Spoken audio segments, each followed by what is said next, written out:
Seconda prova del Super Frustino riservato ai giovani: Vosotros Occulto, Picasso LL, Ulder North Throw, Ulder Ronco, Rizvi in prima fila, Sharon Pride, Naldo Benal, Power Trap in seconda, ritirato Velvet Lux. In favore in chiusura per Ulder Ronco numero 5, Luca Lovera in salchi.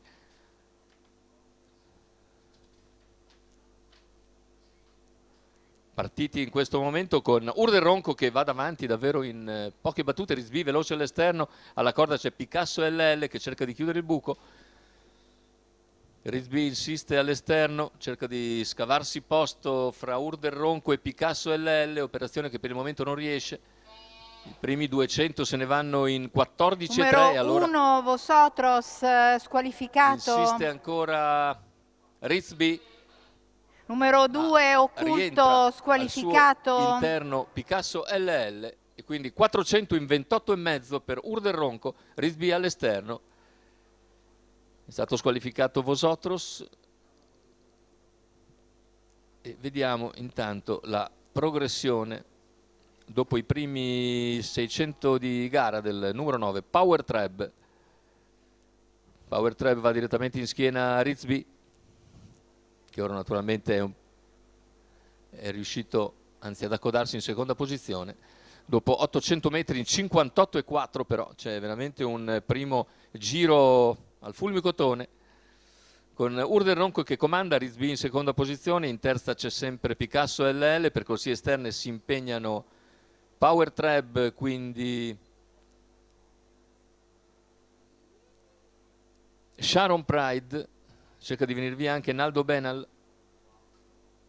E intanto siamo ormai a 400 dalla conclusione, in vantaggio è sempre Urder Ronco nei confronti di Rizvi, all'esterno non progredisce più di tanto Power Trap, prova ora a scattare in terza ruota Sharon Pride, mentre la corda appare in difficoltà anche Picasso LL, completamento della curva finale, ingresso in retta d'arrivo con Urder Ronco che si profila in vantaggio su Rizvi che ci prova nuovamente, questa volta all'interno.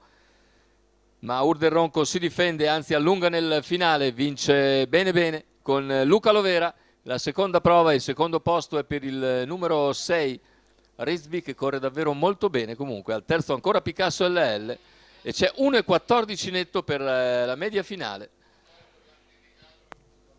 Quindi vittoria per il favorito Urder Ronco che Luca Lovera porta al comando in poche battute, poi respinge sul percorso tutti i tentativi di Rizvi con un primi 600 metri davvero velocissimi e poi nel finale stacca sullo stesso Rizvi che comunque ha corso davvero molto bene. Gennaro Amitrano si prende 5 punti, 10 Luca Lovera, 5 Gennaro Amitrano, poi al terzo è Francesco Tufano con Picasso LL, al quarto il numero 7 Sharon Pride,